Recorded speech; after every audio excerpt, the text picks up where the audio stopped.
Olá, queridos, eu sou o Padre Rodrigo Carneiro, esse é o nosso canal Atraídos pela Palavra de Deus.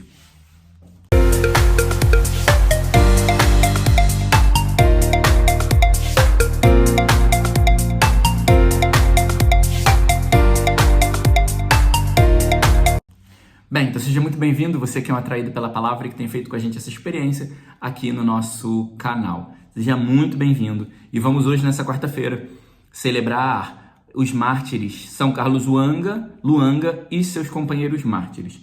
Bem, esses foram os primeiros mártires de Uganda, né, de um país da África. E a África foi um dos últimos países, nos últimos continentes, né? A África foi um dos últimos continentes a ser colonizada, porque demorou muito a chegarem lá, né, os homens, e a escravidão também era muito forte, era difícil de competir.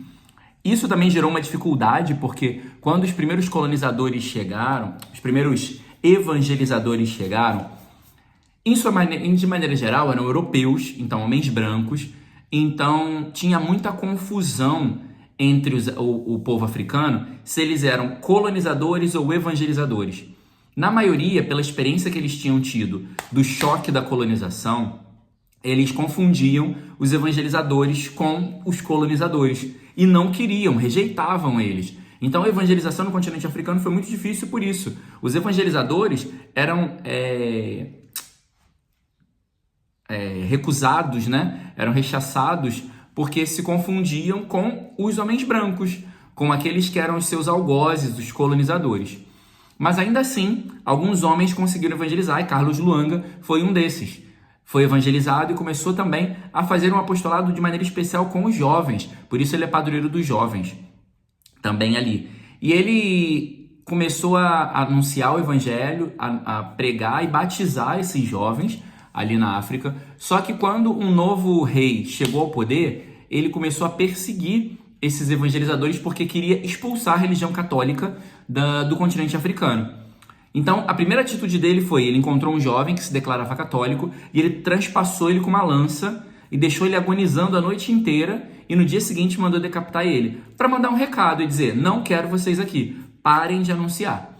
E aí Carlos Luanga, com medo do que estava acontecendo, ele juntou os jovens e falou para eles: vocês querem viver a fé? Sim, queremos. Então ele batizou todos eles e ficaram em uma casa esperando o martírio. E aí o rei chegou, e aí quando ele chegou, o primeiro que ele matou foi Carlos Luanga, queimou ele vivo diante dos jovens para dizer para eles: olha, vocês podem renunciar a essa fé e não vai acontecer nada com vocês. E os jovens, que eram 22 jovens, de 13 a 20 anos, nenhum deles tinha mais de 20 anos, e o mais novo tinha 13. E eles, então, declararam que não queriam negar a fé, então foram todos mortos das maneiras mais absurdas e dolorosas possíveis. Então a gente vai vendo a beleza da igreja. A palavra de Deus e a fé têm uma força tão grande que fizeram essas crianças e adolescentes não renunciarem à fé. Mas eles haviam feito uma experiência tão profunda com o Senhor que valia a pena perder a vida por essa palavra. Valia a pena perder a vida pelo anúncio do Evangelho. Valia a pena perder a vida por aquela causa. E hoje a gente vive um cristianismo tão cômodo, tão mesquinho, onde quando eu tô com preguiça eu não rezo, quando eu tô cansado eu não vou à missa, se eu tenho uma desculpa eu não faço nada, eu não sirvo a Deus. Só que antes de nós, pessoas, jovens, adolescentes, já deram a vida por Jesus e por esse evangelho que a gente tem negado, por essa palavra que a gente diz: eu não concordo com isso que a igreja fala, eu não... isso... Por essa palavra que muitas vezes você não concorda, por essa palavra que às vezes você diz que isso daí não me diz nada, não sei, tô assim. Pessoas deram a vida e perderam a vida por causa desse evangelho. Paulo, na primeira leitura, está preso por causa dessa palavra. Essa palavra tomou a vida de Paulo de uma maneira que ele está preso, e ele está dizendo que ele está suportando essas dores pelo evangelho, suportando o sofrimento pelo evangelho, porque o evangelho vale a nossa vida. O evangelho é a promessa e vale a nossa salvação. Pelo evangelho, o evangelho é a segurança que eu tenho da eternidade. Então, São Paulo vai dizer que nós precisamos sempre recordar do dom que recebemos, do batismo, da graça do Espírito Santo que recebemos e experimentamos. O Espírito Santo foi entregue a nós. Deus deu de si a nós E o que nós estamos fazendo com isso? Nós precisamos então nos envolver com essa palavra e deixar isso repercutir dentro de nós, a ponto de termos iniciativa. Paulo vai dizer que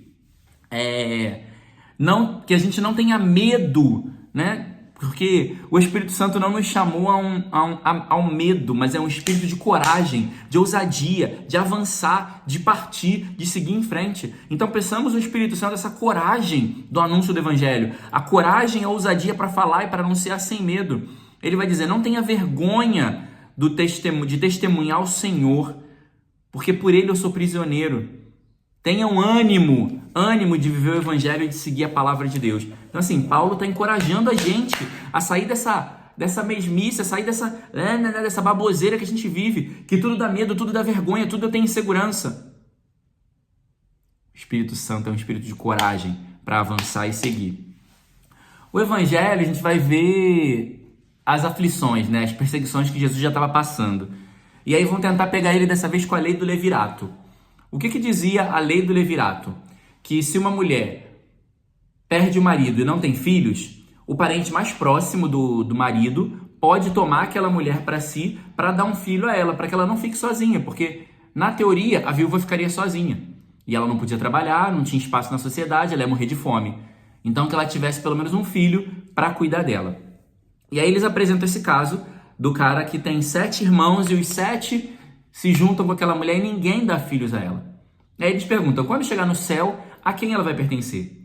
Porque muitas vezes nós confundimos que a vida terrena vai ser como a vida no céu. A vida terrena que tem enganos, a vida terrena que tem interesses, a vida terrena onde a gente se dá e se entrega a pessoas, a vida terrena onde a gente passa por situações, tribulações. Só que no céu não vai haver tribulação e nem paz. Deus vai ser tudo em todos. Então ele vai nos preencher de tal maneira que nós não vamos ter necessidades no céu. Às vezes a gente dá medo da eternidade porque a gente pensa nas necessidades. O que eu vou fazer lá? Como eu vou ocupar meu tempo? Como eu vou comer? O que eu vou fazer? No céu não vai ter essas preocupações, porque Deus será tudo em todos e a nossa vida vai ser totalmente inteira dele, nele e com ele. Então não há preocupações. Eu tenho que ter preocupações no agora da minha vida. Eu tenho que ter preocupações no hoje da minha vida, porque hoje é tempo de me preocupar, de viver uma vida coerente para chegar no céu. Hoje é tempo de me preocupar para lutar contra o pecado. Hoje é tempo de me preocupar para buscar ser santo. A preocupação da nossa vida hoje precisa ser a santidade, porque sem santidade não se chega no céu. Então para de se preocupar com a vida dos outros, para de se preocupar com outras coisas que não levam a nada e se preocupe com a sua vida de santidade. Se preocupe em ser santo, para que você possa chegar ao céu onde não vão haver preocupações, porque Deus será tudo em todos. Louvado seja nosso Senhor Jesus Cristo, para sempre seja louvado.